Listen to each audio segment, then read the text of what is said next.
Todos, gracias al sindicato por el espacio, por convocar a panelistas. Adriana, bueno, no empiezo a nombrar a todas las personas que vinieron, pues si no me quedan afuera y después siempre alguien reclama que no se lo nombra. Bueno, así que bueno, generalizado para todas y todos.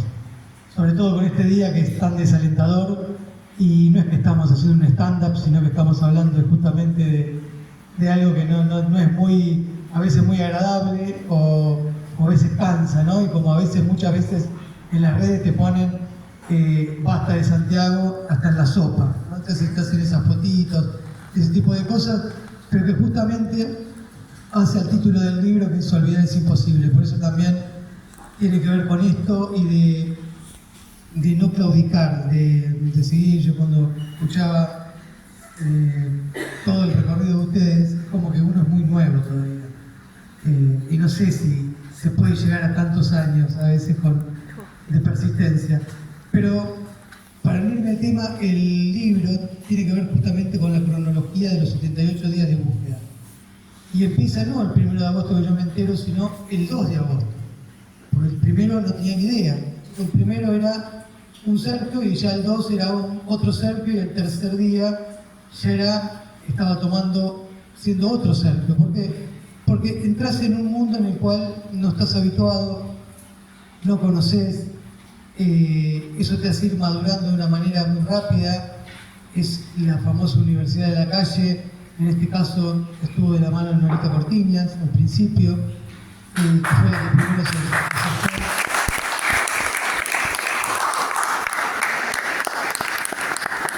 Y tiene que ver con eso también, de decir, de no tener ni idea de lo que es una desaparición forzada de personas. ¿Por qué? Porque muchas veces se dice desaparición forzosa. Y bueno, empezar a utilizar otros vocabularios que a veces, si bien son palabras parecidas, son distintas y el significado es distinto. Y ahí es donde empieza este recorrido de empezar a encontrar, y de pronto, de yo tener vergüenza de hablar en un colegio o en un acto escolar, de no participar, a estar un 11 de agosto en Plaza de Mayo, con 100.000 personas que ya estaban acompañando de una manera que no entendía cómo eso se había logrado. Y sobre todo esto, ¿no? Que ya lo dijeron antes, de no se había logrado juntar un 24 de marzo, pero sí Santiago logró unir eso, de distintos sectores. Y la importancia de la palabra de la desaparición forzada, el desaparecido, todo lo que tiene ese peso. Recién Adriana mencionaba justamente, se me fue el nombre, el periodista Claudio Andrade, que ganó el premio FOPEA por cubrir el caso de Santiago Maldonado. Claudio Andrade, que lo contamos, en una de esas nos amenaza diciendo que mejor que yo no tenga deudas, que no me drogue y que no tenga amantes, pues la vamos a pasar muy mal, porque no le dábamos notas. Digo, todas las cosas que uno ve en las películas, en las series, esto de una nena de entre 8 y 10 años grabándonos, justamente días previos a que aparezca el cuerpo. A veces cuando uno ve la ficción, la realidad termina superando eso.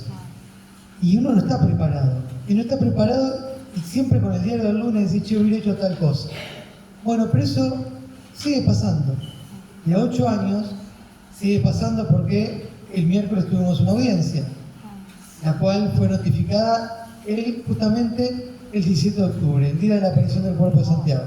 Las fechas siempre son muy contundentes y sobre todo el Poder Judicial sabe de eso y se aprovecha en el momento en el que a uno está más vulnerable o tiene, ahí está con las defensas más bajas, para hacer movidas que hagan que vos estés con desigualdad de condiciones. Bueno, eso esta vez volvió a pasar, pero esta vez, si ustedes ven la noticia, no salió nada en los medios. Santiago llegó solo, los gendarmes fueron absueltos. Qué raro, ¿no? Bueno, se ve que evidentemente le salió el tiro por la culata esta vez. Raro la frase, pero tiene que ver con eso, de que esta vez no pudieron utilizar lo que iban a querer hacer para tratar de respaldar a Patricia Bullrich como lo vienen haciendo todos los años y siempre previo a la selección. Yo lo que voy tratando de contar en el libro, que tiene prólogo de Ana María Cariaga, de Pedro Saborido y Alejandro Berkovich, a su vez tiene que ver con quiénes éramos nosotros. O sea, ya Adriana contó un poco quién era Santiago, lo que hacía cuando vino a vivir acá. Y también había un Sergio antes de eso, y que tiene que ver con esto, de cómo van cambiando. A veces las madres dicen que los hijos las parieron a ellas.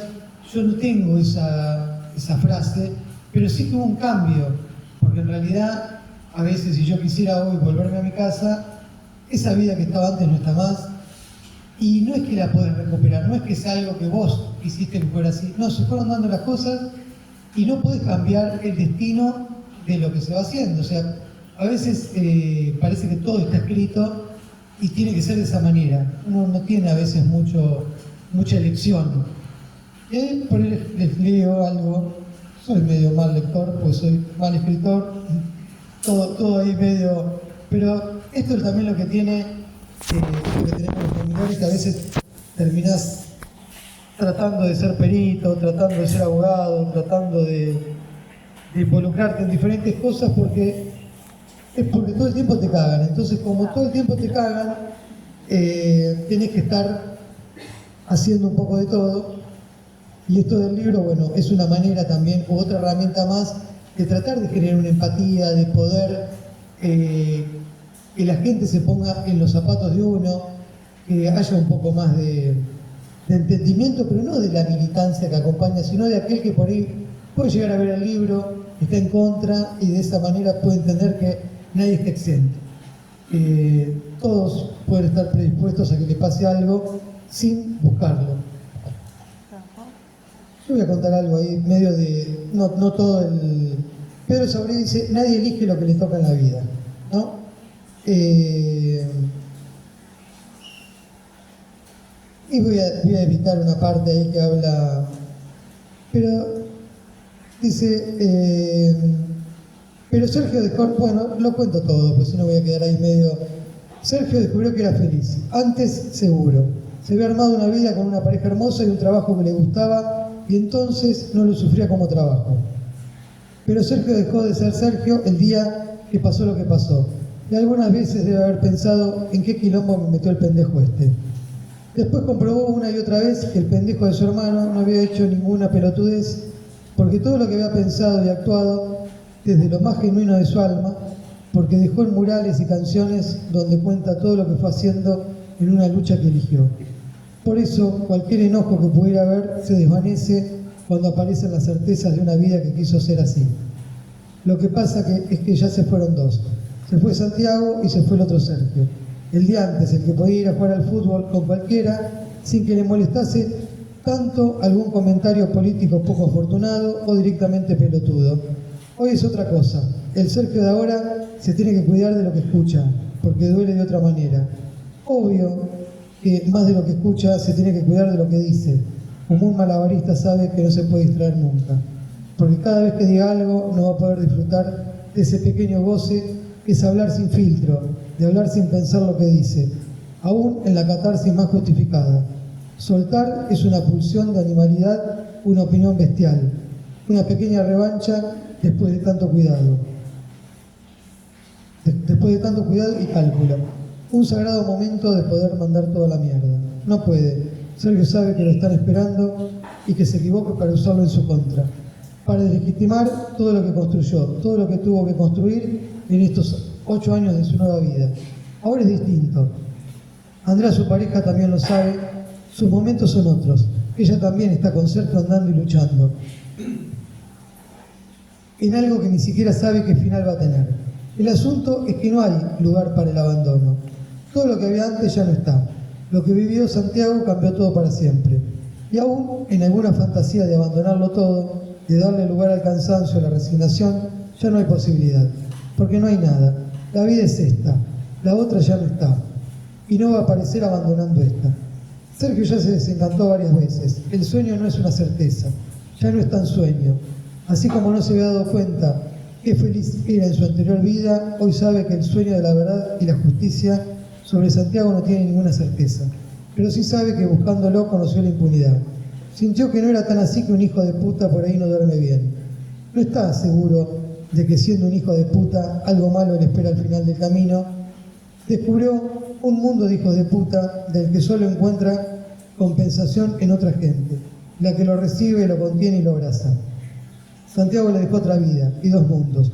Uno donde está la crueldad y lo peor y más bajo de los seres humanos, y también el otro, donde aparece lo mejor, lo excelso, lo más puro y maravilloso de las personas que lo ayudan a seguir creyendo. Nadie elige lo que le toca en la vida, lo que elige es cómo enfrentarlo. Y eso es lo que...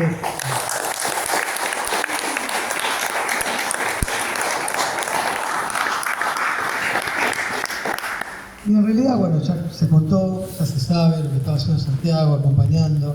Ahora, lo curioso es cuando se habla de soberanía nacional, territorial, soberanía alimentaria, y se ponen a la defensa de un terrateniente como Benetton, que tiene 1 millón de hectáreas, de un Lewis con 20.000 hectáreas, frontera con Chile. Bueno, algo que nos vamos a tener que acostumbrar, porque cuando haya que devolverle la guita a Trump, me parece que varias provincias van a parar en manos de eso. Una ya es candidata que es Tierra del Fuego, hay que estar atento ahí. Pero digo, ¿cómo el ser humano, ¿no? Se pone... en un momento todos éramos el campo, se cortaban rutas, la 125, muchos salieron concejales, creo que De Angeli debe ser el 3er mandato, va como senador. Y Santiago, que no estaba cortando la ruta, porque la ruta ya había sido despejada, se utilizó la flagrancia como ley antiterrorista. Justo venía pensando esto de cuando empezaron a instalar, cómo nos mienten, ¿no? Pues esto corre por mi cuenta y no consulté ni con ningún abogado ni nada. Pero decir, che, la ley antiterrorista, que ahora la semana pasada sale Burri diciendo que quiere instalar la ley antiterrorista mapuche. O sea, ¿cómo sería entonces? Si antes había una ley antiterrorista y la utilizaste para perseguir a los mapuches, era ilegal, porque no existía una ley antiterrorista para mapuches, era una ley antiterrorista, sería para blancos. O sea, con lo cual es otra ilegalidad de Burri, que persiguió, entró en una comunidad de manera ilegal. Digo, ¿no? A veces como todo lo que por ahí dicen, si lo van a aplicar, habría que ver cómo lo aplican. O sea, por ahí lo dejo ahí lo dejo a tu criterio, diría Karina Olga Jelinek, para empezar a pensar, porque todas las cosas no son, ellos dicen cosas y parece que pasan, y no pasan, porque no es que hay dos pueblos. O sea, yo entiendo, pero las leyes son una sola. Entonces, si vos me vas a decir que vas a meter otra ley que no se podría hacer, si la vas a hacer, lo que hiciste antes es totalmente ilegal y sigue siendo, cada vez tenemos más razón. Bueno, no había necesidad de despejar ninguna ruta, pues ya había sido despejada. La ilegalidad en la que entran, y yo lo que trato con el libro es que no sea solo una catarsis, de contar la cronología, esto data de todo el 2017, porque no daba el espacio para escribir tanto hasta la actualidad. También incluye 2 pericias. Adriana mencionaba lo de la palinóloga, y le quiero como agregar algo ahí, que la palinóloga es la que analiza el polen, y es de la Policía Federal, no es que la trajimos nosotros y vino del PTS, ¿no? O de la Cámpora, la palinóloga, vino de la Policía Federal y fue convocada por el juez, el segundo juez. El segundo juez lo quiso tomar limitado eso. Cuando ahora se pide la ampliación, sale todo lo que había hecho en su momento, pero que el anterior juez fue funcional a eso y no quiso mostrar todo lo que había en esa pericia. Un dato muy simple: el lugar está lleno de pinos. El cuerpo de Santiago tenía polen de ciprés y nada de pino. Y el ciprés más cercano está a 30 kilómetros. Esa es una prueba que el cuerpo no estaba ahí. Perito veterinario analiza la mordedura de un carroñero. Si vos me decís que estuvo 78 días en el agua, explícame cómo un carroñero que es de tierra muerde un cuerpo. Y si estuvo en la tierra, no hubiese quedado nada, porque el depredador, que es el carroñero, no deja nada. Si ven en la ruta como atropellan un bicho o algo, viene uno hasta que no se termina. Entonces la explicación del perito es simple, dice: es la primera vez que según el juez falló la naturaleza. porque la naturaleza no hizo lo que tenía que hacer, si no, no hubiese aparecido de esa manera. Con esas dos cosas ya está, demuestra que el cuerpo de Santiago no estuvo ahí. Y digo esto que no sea una catarsis, y yo lo que propongo son 3 puntos. Uno es que el Día de la Violencia Institucional, que es el 8 de mayo, se cambia a violencia estatal. Pero pues todos siempre venimos el Estado responsable, bueno, pero ¿qué? Están las pruebas de por qué el Estado es responsable y por qué es violencia estatal. Con Santiago no es el primer desaparecido ni el segundo. El primer desaparecido, tenemos a su compañera acá, que es Mirna, Andrés Gómez presente, como para siempre recordarlo. Andrés Núñez, perdón, confundí, bueno, bien, para que no sea machirulo, ahí está, bueno, ponemos el apellido de ellos. No hay que perder el humor, diría nunca. Y no es el primer desaparecido ni el último, pero es el primero que interviene en una fuerza federal, que es Gendarmería. Y es avalada por Patricia Bullrich, cuando dice, no voy a hacer la injusticia de tirarme y juntarme por la ventana. Después cuando sigue la frase, dice, porque yo esa fuerza la necesito para el trabajo de fondo que venimos a hacer. Eso lo dijo hace 8 años. El trabajo de fondo empezó, Macri dijo, si yo tengo la posibilidad lo haría más rápido. Bueno, no es difícil, no es que uno tiene una bola de cristal, lo fueron anunciando. Y después viene lo de Rafael Nahuel, que mata prefectura, investiga Gendarmería y Policía Federal. En el caso de Santiago investiga Prefectura y Policía Federal, que son los que no lo encuentran. Después da la casualidad que aparecen 50 centímetros de agua, agua cristalina. Al año matan a Bocha Rego en Parque Patricios, la prefectura, otra fuerza federal. Todo sigue hasta que matan a Facundo Molares 3 días antes de las elecciones, hace 2 años. Santiago Maldonado se ahogó solo y Facundo Molares se infartó solo porque estaba gordo. Y Pablo Grillo cabeció la bala a él. La culpa la tiene porque levantó la cabeza cuando justo el gendarme, metido entre la policía, dispara. Entonces ahí empieza el uso de la fuerza federal y dejar de ser solamente una institución para pasar a ser todas las fuerzas federales actuando, violando los derechos humanos sistemáticamente, porque hay sistemático. Siempre son los mismos defensores los que aparecen, el famoso Fernando Soto, todo el aparato del Estado a disposición de Patricia Bullrich, y nosotros con total desigualdad, porque es como que estás con un escarbadiente enfrentándote a todos esos monstruos que vienen, que no tenés manera de combatirlo. Y otra de las cuestiones es que el Poder Judicial es en total connivencia, pero descarado. O sea, es asqueroso, es obsceno, como los fiscales, los jueces directamente van tratando de confundir a la gente cuando habla, haciendo todo lo que puedan hacer para dejar airosa la gendarmería. Otra de las cuestiones es los medios de comunicación. Esto de, ¿por qué? Porque hay una pauta. En esa pauta hay una relación directa en que son empleados de quien le da la pauta para funcionar y decir lo que tiene que hacer. Y otra de las cuestiones que es la violencia estatal es cuando ya pasa todo eso y vos tenés que salir a buscar peritos. No los encontrás. No hay manera de encontrar un forense porque está trabajando en el Estado.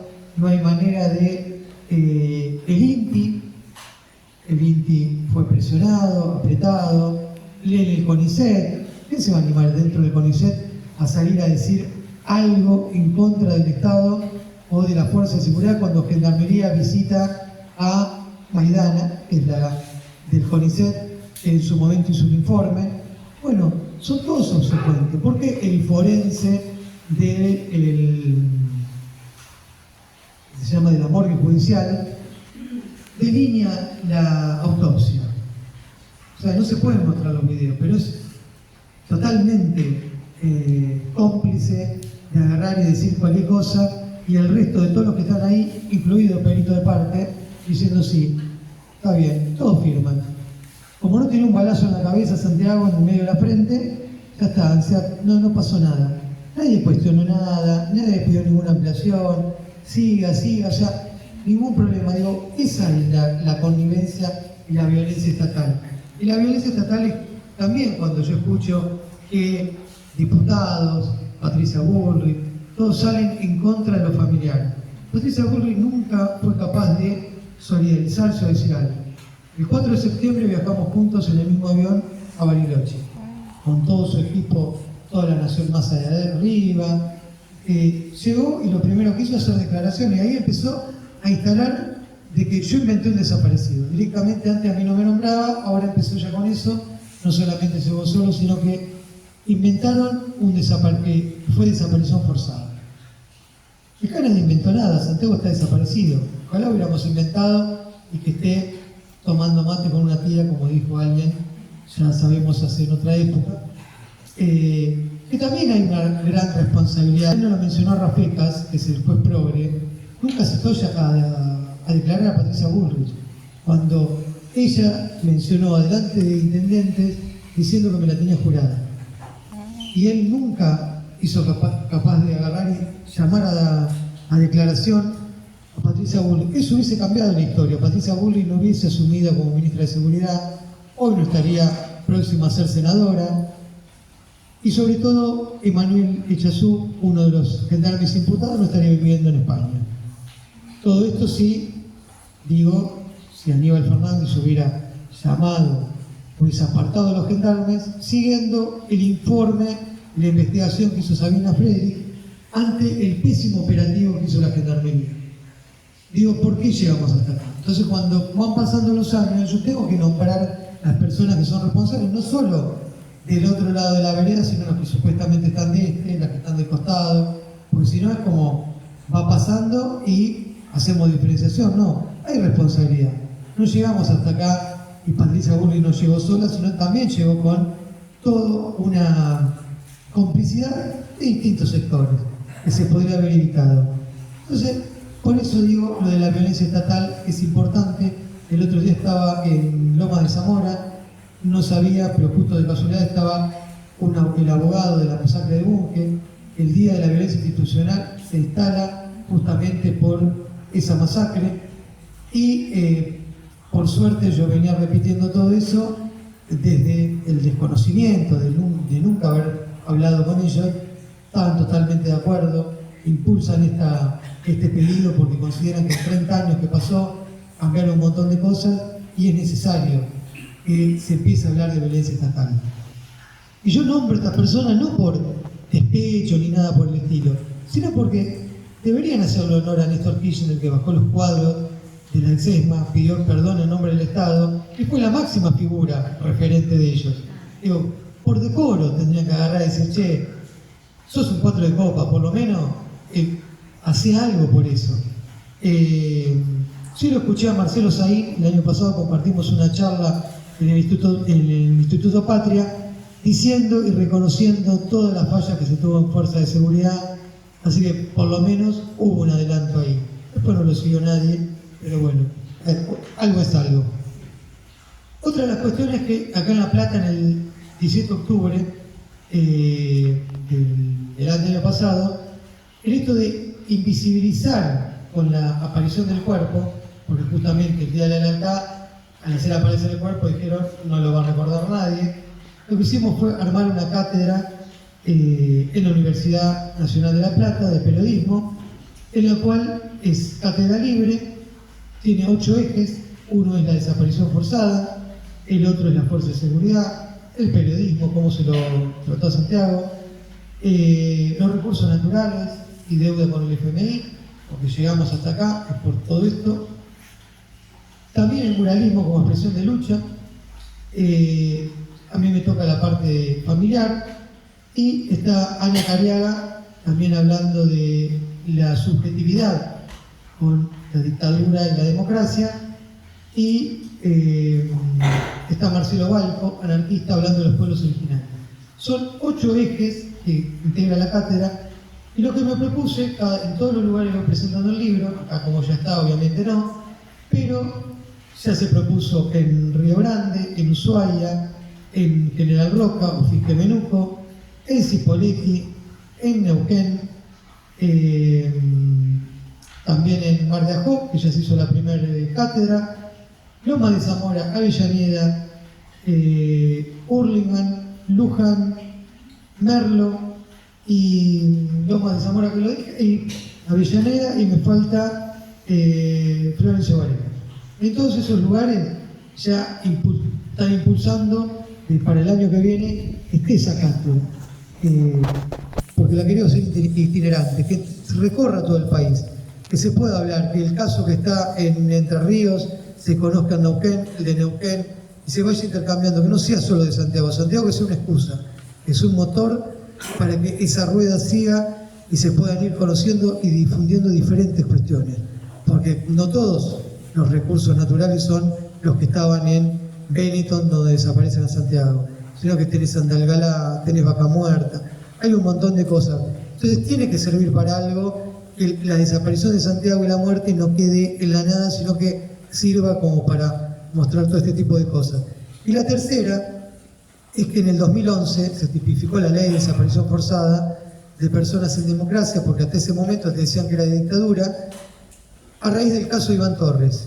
Iván Torres sigue sin aparecer, pero mataron 11 testigos. Pero nunca ningún gobierno implementó cómo investigarla. Entonces se ve que están muy ocupados.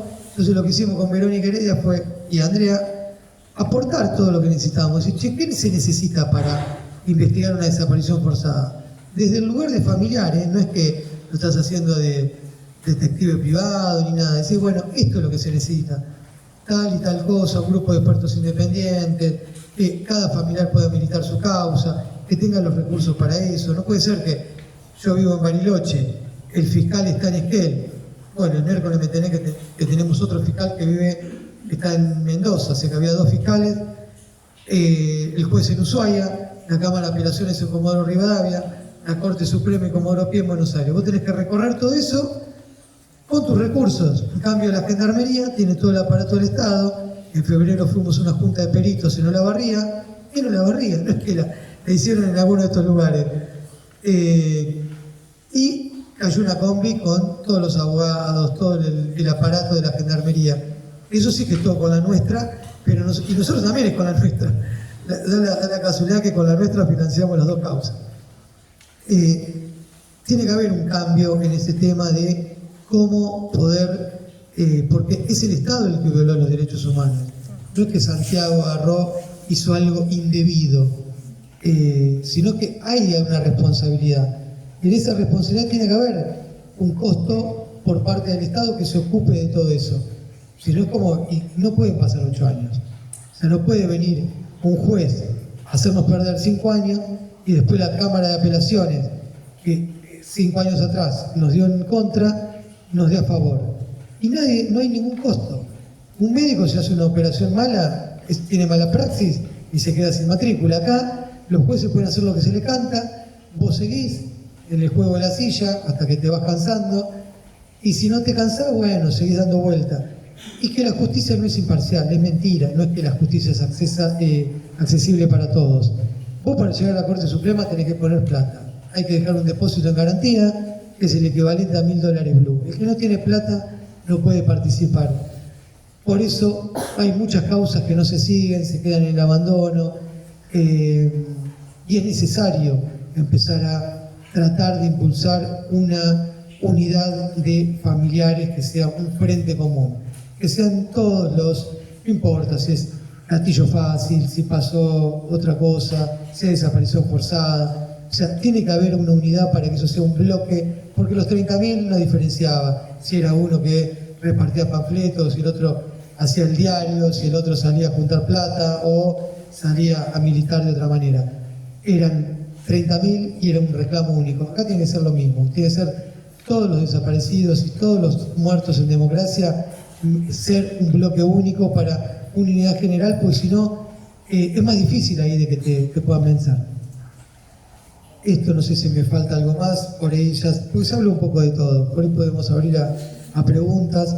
Y hay un personaje también que no se nombró.